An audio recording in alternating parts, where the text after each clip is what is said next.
বাংলাদেশে সত্তা পরিবর্তনের পর দেশের অন্যতম বড় রাজনৈতিক দল আওয়ামী লীগের ভবিষ্যৎ নিয়ে আম, অনেক প্রশ্ন। দলটির পরবর্তী নেতৃত্ব কে দেবেন, সংকট থেকে উত্তরণের পথই বা কী? ঠিক এই রকম একটা ধোঁয়াশার মধ্যে ক্ষমতাচ্যুত প্রধানমন্ত্রী শেখ হাসিনার ছেলে সজীব ওয়াজেদ জয় দীর্ঘ নীরবতা ভেঙে বিবিসি বাংলায় একটি সাক্ষাৎকার দিয়েছেন। আজ আমরা সেই সাক্ষাৎকারের গভীরে যাব। এবং এই সাক্ষাৎকারটি বিশেষভাবে গুরুত্বপূর্ণ, কারণ এটা শুধু কিছু প্রশ্নের উত্তর নয়, এটা ভবিষ্যতের জন্য দেয়া কিছু সংকেতও বটে। দীর্ঘদিন পর তিনি দলের সংকট, নেতৃত্ব এবং ভবিষ্যৎ কর্মপন্থা নিয়ে খোলামেলা কথা বলেছেন। আমাদের আজকের আলোচনার উদ্দেশ্য হল এই সাক্ষাৎকারের প্রতিটি শব্দের ভেতরের অর্থ খোঁজা, তিনি যা বলেছেন এবং যা বলেননি দুটোই বিশ্লেষণ করে দেখা। ঠিক, এখানে আমরা গভীরে যাব, কারণ তার প্রথম কথাই কিন্তু একটা বড়সড় অভিযোগ। তিনি বলছেন আওয়ামী লীগ এবং বিএনপি দুই দলেরই নেতৃত্ব বদলের জন্য বিদেশ থেকে একটা খেলা চলছে। বেশ বিস্ফোরক একটা মন্তব্য দিয়ে শুরু করলেন তিনি। খুবই বিস্ফোরক, এবং খেলা শব্দটা এখানে খুব গুরুত্বপূর্ণ। তিনি কিন্তু বিস্তারিত বলেননি যে এই খেলাটা ঠিক কী বা কারা খেলছে, তবে তিনি পরিষ্কার ইঙ্গিত দিচ্ছেন যে এটা একটা অগণতান্ত্রিক প্রক্রিয়া, যেখানে দলের ভেতর থেকে বা জনগণের ভোটের মাধ্যমে নয়, বরং উপর থেকে নেতৃত্ব চাপিয়ে দেওয়ার একটা চেষ্টা চলছে। এই প্রসঙ্গের সাথেই তিনি আর একটা শব্দ ব্যবহার করেছেন, রিফাইন্ড আওয়ামী লীগ বা পরিশুদ্ধ আওয়ামী লীগ। এটা তো একটা সাংঘাতিক শব্দ। শুনলে মনে হয় ভালো কিছু, কিন্তু জয় এটাকে ষড়যন্ত্র বলছেন। ব্যাপারটা ঠিক কি? ঠিক তাই। শব্দটা শুনতে ইতিবাচক হলেও তিনি একে নেতিবাচক হিসেবেই দেখছেন। তার ব্যাখ্যা অনুযায়ী এই রিফাইন্ড আওয়ামী লীগ মানে হল কিছু বিদেশি শক্তি এবং দেশের ভেতরের সুশীল সমাজের একটি অংশ মিলে ঠিক করে দেবে যে আওয়ামী লীগের নেতা কে হবেন। এটা অনেকটা বাইরে থেকে দলটাকে পরিষ্কার করে তাদের পছন্দসই কাউকে বসানোর চেষ্টা আর কি। মানে তিনি বলতে চাইছেন যে বাইরে থেকে নেতা ঠিক করে দেয়া হবে, দলের কর্মীদের মতামতের কোনো মূল্য থাকবে না। একদম। তিনি এই ধারণাকে সরাসরি ২০০৭ সালের 1-11 পরিস্থিতির সঙ্গে তুলনা করেছেন।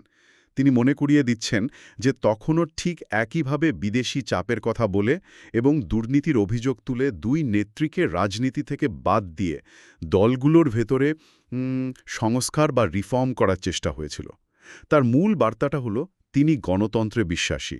তার ভাষায়, আমার বিশ্বাস গণতন্ত্রে, দল নির্ধারণ করবে যে দলের নেতৃত্ব কে দেবে, দেশের মানুষ নির্ধারণ করবে যে দেশের নেতৃত্ব কে দেবে। আচ্ছা, তাহলে এই বাইরের খেলা বা ষড়যন্ত্রের কথা বলে তিনি কি দলের ভেতরের সম্ভাব্য কোনো বিভেদ বা চ্যালেঞ্জকেও ইঙ্গিত করছেন? এটা কি নিজের সম্ভাব্য নেতৃত্বের পথ পরিষ্কার রাখার কোনো কৌশল? এটা একটা চমৎকার প্রশ্ন, কারণ এই অভিযোগ তোলার মাধ্যমে তিনি দুটো কাজ করছেন। প্রথমত, তিনি দলের কর্মীদের একাট্টা করার চেষ্টা করছেন একটা বাইরের শত্রুর বিরুদ্ধে। দ্বিতীয়ত, দলের ভেতরে যদি কেউ ভিন্ন সুরে কথা বলেন, তাহলে তাকে এই ষড়যন্ত্রের অংশ হিসেবে দেখানোর একটা সুযোগ তৈরি হয়ে যায়। এটা একটা খুবই কার্যকর রাজনৈতিক কৌশল। এই বাইরের খেলার কথা বলে তিনি তো আসলে দলের ভেতরের সবচেয়ে বড় প্রশ্নটাকেই সামনে আনছেন। সবাই জানতে চায়, শেখ হাসিনার পর কে? এই নিয়ে তো দলের ভেতরে বাইরে অনেক জল্পনা কল্পনা। সাক্ষাৎকারে তিনি কি নিজেকে সেই জায়গায় দেখেন? এই প্রশ্নে তিনি খুবই সতর্ক এবং কিছুটা ধাঁধার মতো উত্তর দিয়েছেন। যখন তাকে সরাসরি জিজ্ঞাসা করা হলো, তিনি বললেন, আমি আসলে সরাসরি কোনোদিন রাজনীতি করতে চাইনি। এটা তার একটা পরিচিত অবস্থান। কিন্তু ঠিক তার পরেই একটা কিন্তু যোগ করেছেন। কি সেই কিন্তু? তিনি বর্তমান পরিস্থিতিকে সেই খেলা হিসাবে উল্লেখ করে বলেছেন, এখন যে খেলা চলছে তাতে কি হবে তা তো কেউ বলতে পারে না। অর্থাৎ তিনি নিজের জন্য দরজাটা পুরোপুরি বন্ধ করছেন না। বলছেন, স্বাভাবিক পরিস্থিতিতে তার আগ্রহ নেই, কিন্তু এই অস্বাভাবিক পরিস্থিতিতে যে কোনো কিছু হতে পারে। এটা কি একটু পরস্পর বিরোধী শোনায় না? একদিকে বলছেন রাজনীতি করতে চান না, আবার বলছেন খেলার কারণে কি হবে বলা যায় না। তিনি কি দ্বিধায় আছেন, নাকি এটা একটা রাজনৈতিক কৌশল? আমার মনে হয় এটা একটা খুবই চেনা এবং পরীক্ষিত রাজনৈতিক কৌশল। একদিকে তিনি দলের কর্মীদের বলছেন যে নেতৃত্ব আসবে গণতন্ত্রের মাধ্যমে, যা পরিবারতন্ত্রের অভিযোগকে খণ্ডন করে। অন্যদিকে খেলা বা ষড়যন্ত্রের কথা বলে নিজের সম্ভাব্য প্রবেশকে একটা বাধ্যবাধকতা হিসেবে প্রতিষ্ঠা করার সুযোগ রাখছেন। বার্তাটা হলো, তিনি আসতে চান না, কিন্তু দেশ ও দলের প্রয়োজনে আসতে বাধ্য হতে পারেন। এতে করে তিনি একজন রিলাক্টেন্ট লিডার বা অনিচ্ছুক নেতা হিসেবে নিজেকে উপস্থাপন করতে পারেন, যা সমর্থকদের কাছে সবসময়ই বেশি আকর্ষণীয়। খুবই ইন্টারেস্টিং পর্যবেক্ষণ। তিনি কি তার মা শেখ হাসিনার ইচ্ছার কথা উল্লেখ করেছেন? হ্যাঁ, করেছেন। তিনি স্বীকার করেছেন যে তার মা গত ৫-১০ বছরে বেশ কয়েকবার তাকে নেতৃত্বে আসার কথা বলেছেন। কিন্তু প্রতিবারই তিনি এই বলে পাশ কাটিয়ে গেছেন যে সময় হলে দলই সিদ্ধান্ত নেবে। তিনি আওয়ামী লীগকে একটি রাজত্ব নয় বরং একটি গণতান্ত্রিক দল হিসেবে বারবার প্রতিষ্ঠা করার চেষ্টা করেছেন। তার ভাষ্যমতে দল যাকে চাবে সে দাঁড়াবে, তারা দাঁড়াবে, দলের ভেতর নির্বাচন হবে, যে বেশি ভোট পাবে সে দলের সভাপতি হবে, সেটাই আমরা চাই। তাহলে তার বোন সাইমা ওয়াজেদ পুতুলকে নিয়ে যে আলোচনা শোনা যায়, সে ব্যাপারে তিনি কি বললেন? তার নামও তো মাঝে মাঝে আলোচনায় আসে। এই ধারণাটিকে তিনি প্রায় উড়িয়েই দিয়েছেন। খুব স্পষ্টভাবে বলেছেন, আমার বোনের আসলে রাজনীতিতে সেরকম কোনো ইচ্ছা নেই, আমি যতদূর জানি। তিনি আরও যোগ করেছেন যে রাজনীতি করার জন্য একটা ব্যক্তিগত ইচ্ছা বা আকাঙ্ক্ষা থাকতে হয়। এটা কি মাঠ খালি করার একটা চেষ্টা?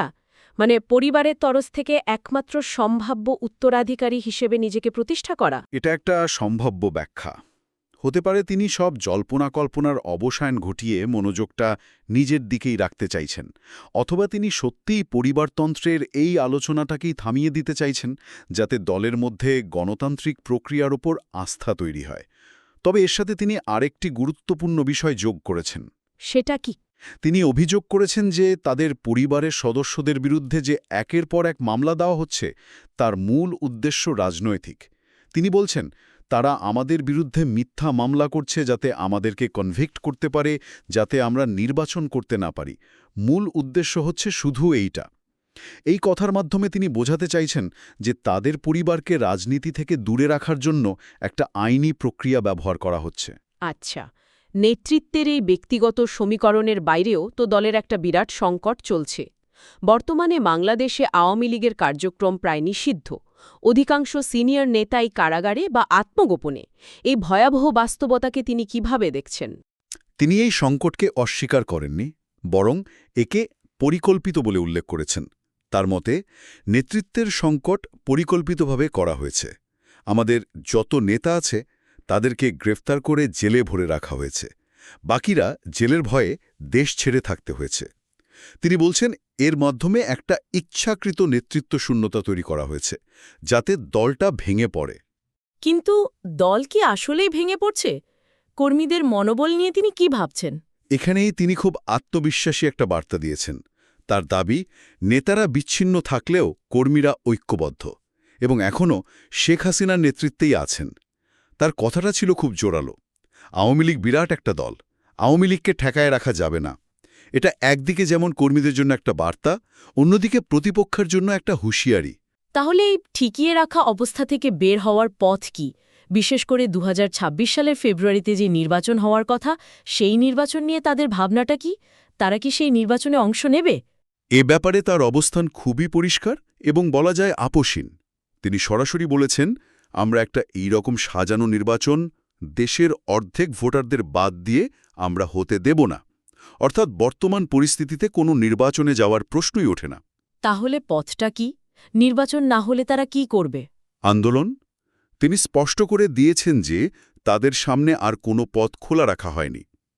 তার একটা উক্তি এখানে খুব প্রাসঙ্গিক। আপনি যখন কাউকে সব দিক থেকে বেঁধে দেবেন, তখন তো তার আন্দোলন ছাড়া কোনো পথ থাকে না। এর মাধ্যমে তিনি ভবিষ্যতের জন্য একটা সংঘাতের পথই খোলা রাখছেন এবং এর দায় বর্তমান সরকারের উপর চাপাচ্ছেন। তার মানে তিনি একটা সংঘাতের পথই খোলা রাখছেন? এটা কি দলকে চাঙ্গা করার জন্য একটা বার্তা, নাকি বাস্তবতার নিরিখে এটাই তাদের একমাত্র বিকল্প? দুটোই। একদিকে কর্মীদের এটা দেখানো যে কেন্দ্রীয় নেতৃত্ব হাল ছেড়ে দেয়নি এবং তারা বর্বরির জন্য প্রস্তুত। এটা সংগঠনকে উজ্জীবিত রাখার জন্য জরুরি। অন্যদিকে রাজনৈতিকভাবেও এটা একটা অবস্থান নেওয়া যে তারা কোনো ধরনের পাতানো খেলায় অংশ নেবে না। এর মাধ্যমে তারা জাতীয় ও আন্তর্জাতিকভাবে একটা বার্তা দিতে চাইছে। এই যে ভবিষ্যতের আন্দোলনের কথা বলা হচ্ছে, এর সাথে তো অতীতের ভুলের প্রশ্নটাও চলে আসে। বিশেষ করে জুলাই মাসের ছাত্রগণ আন্দোলন এবং সেই সময়ের সহিংসতা নিয়ে আওয়ামী লীগের অবস্থান কি? সাক্ষাৎকারের এই অংশটা নিশ্চয়ই খুব স্পর্শকাতর ছিল। নিঃসন্দেহে এটা সাক্ষাৎকারের একটা খুব জটিল এবং গুরুত্বপূর্ণ অংশ। এবং কিছুটা অবাক করে দিয়ে তিনি কিন্তু সরাসরি স্বীকার করেছেন যে সরকারের ভুল হয়েছিল। তার ভাষায়, হ্যাঁ, গত জুলাইয়ে আন্দোলনের সময় আওয়ামী লীগের সরকারের ভুল হয়েছে। সেটা আমরা সবসময় বলে এসেছি। শুরুর দিকে আন্দোলনে ভুল হয়েছে, পরেও ভুল হয়েছে। ভুল স্বীকার করা এক জিনিস, কিন্তু ক্ষমা চাওয়ার প্রশ্নে তিনি কি বললেন? কারণ মূল দাবিটা তো ছিল নিঃশর্ত ক্ষমা। ঠিক এখানেই তিনি আলোচনার মোড় ঘুরিয়ে দিয়েছেন। তিনি ক্ষমা চাওয়ার বিষয়টিকে নাকচ বা গ্রহণ কোনোটাই করেননি, বরং তিনি একটি পাল্টা প্রশ্ন এবং শর্ত জুড়ে দিয়েছেন। তিনি উল্লেখ করেছেন যে তার মা ক্ষমতাচ্যুত হওয়ার আগেই সব হত্যাকাণ্ডের তদন্তের জন্য একটি জুডিশিয়াল কমিশন গঠন করেছিলেন। সেই কমিশনের ছাত্র, জনতা, পুলিশ এবং আওয়ামী লীগের কর্মী সবার মৃত্যুর তদন্তের কথা ছিল। এবং তার পাল্টা প্রশ্নটা কি ছিল? তার পাল্টা প্রশ্নটা ছিল ৫ই আগস্টের পরের ঘটনা নিয়ে। তিনি প্রশ্ন তুলেছেন, ক্ষমতা পরিবর্তনের পর যারা পুলিশ ও আওয়ামী লীগ নেতাকর্মীদের হত্যা করেছে, তাদের তো নতুন সরকার ইনডেমনিটি বা দায়মুক্তি দিয়েছে। তার যুক্তিটা ছিল এরকম, আপনি এক হাতে বলছেন যে আওয়ামী লীগের ক্ষমা চাইতে হবে, আবার হাতে বলছেন যে যারা পুলিশ হত্যা করেছে, আওয়ামী লীগ নেতাকর্মী হত্যা করেছে, তাদের খুন সব মাফ। সেটা কিভাবে হয়? তার মানে তিনি বিষয়টাকে একটা টু-ওয়ে স্ট্রিট হিসেবে দেখাতে চাইছেন। বলছেন যে যদি বিচার বা ক্ষমা চাওয়ার প্রশ্ন আসে, তবে তা একতরফা হতে পারে না, দুপক্ষের জন্যই হতে হবে। দিচ্ছেন যে তাদের আত্মত্যাগকে তিনি ছোট করে দেখছেন না। রাজনৈতিকভাবে এটা একটা খুবই শক্ত অবস্থান। তিনি ভুলের কথা স্বীকার করে কিছুটা নরম সুর দিলেও ক্ষমা চাওয়ার প্রশ্নে শক্ত থেকে নিজের সমর্থকদের মনোবল ধরে রাখার চেষ্টা করেছেন। তাহলে পুরো আলোচনাটা যদি এক জায়গায় আনি, সজীব ওয়াজেদ জয়ের এই দীর্ঘ সাক্ষাৎকার থেকে আমরা আসলে কি পেলাম? আওয়ামী লীগের ভবিষ্যতের কোন ছবিটা তিনি আঁকতে চাইছেন? আমার মনে হয় কয়েকটি বিষয় বেশ পরিষ্কার। প্রথমত, তিনি একটা শক্তিশালী ন্যারেটিভ বা বয়ান তৈরি করতে চাইছেন।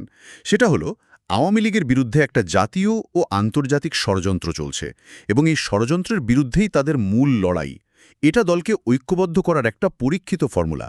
দ্বিতীয়ত, নেতৃত্বের প্রশ্নে তিনি নিজেকে সরাসরি সামনে না আনলেও একজন সম্ভাব্য অপরিহার্য নেতা হিসেবে নিজেকে কৌশলে পজিশন করেছেন। তিনি দেখিয়েছেন যে গণতন্ত্রে বিশ্বাস করলেও সংকটের মুহূর্তে তিনি দায়িত্ব নিতে প্রস্তুত। তৃতীয়ত, তিনি স্পষ্ট করে দিয়েছেন যে আওয়ামী লীগ অতীতের ভুলের জন্য একতরফা দায় নেবে না এবং আগামী দিনে সমঝোতা নয়, বরং আন্দোলনের পথেই হাঁটবে। অর্থাৎ শুরুতে আমরা যে প্রশ্নটা দিয়ে আলোচনা শুরু করেছিলাম, এটা কি ক্ষমতা দখলের প্রথম চাল, নাকি দলকে ঐক্যবদ্ধ করার মরিয়া চেষ্টা? মনে হচ্ছে তিনি দুটোই একসাথে করার চেষ্টা করছেন। ঠিক তাই। এটা একই সাথে দলকে ঐক্যবদ্ধ করার একটি বার্তা এবং নিজের কেয়াদত প্রতিষ্ঠার একটি সূক্ষ্ম চাল। দুটোই একে অপরের পরিপূরক। তবে এই পুরো আলোচনা শেষে একটা বড় প্রশ্ন কিন্তু থেকেই যায়, যা নিয়ে শ্রোতারাও ভাবতে পারেন। বলুন। সজীব ওয়াজেদ জয় অভিযোগ করেছেন যে তাদের পরিবারের সদস্যদের বিরুদ্ধে মামলা দিয়ে নির্বাচনে অযোগ্য করার চেষ্টা হচ্ছে, যা রাজনৈতিক উদ্দেশ্যপ্রণীত। অন্যদিকে বর্তমান সরকার বলছে এটা দুর্নীতির বিরুদ্ধে এবং আইনের শাসন প্রতিষ্ঠার একটি স্বাভাবিক প্রক্রিয়া। প্রশ্নটা হলো, একটা রাজনৈতিক পট পরিবর্তনের পর অতীতের কর্মকাণ্ডের জন্য জবাবদিহিতা এবং ভবিষ্যৎ রাজনীতি নিয়ন্ত্রণের জন্য আইনি প্রক্রিয়াকে ব্যবহার করা, এই দুটির মধ্যেকার সূক্ষ্ম রেখাটি কোথায়? একটি দেশ কিভাবে প্রতিশোধের রাজনীতির এই চক্র থেকে বেরিয়ে এসে সত্যিকারের জবাবদিহিতা নিশ্চিত করতে পারে? এই প্রশ্নের উত্তর হয়তো সময়ই বলে দেবে।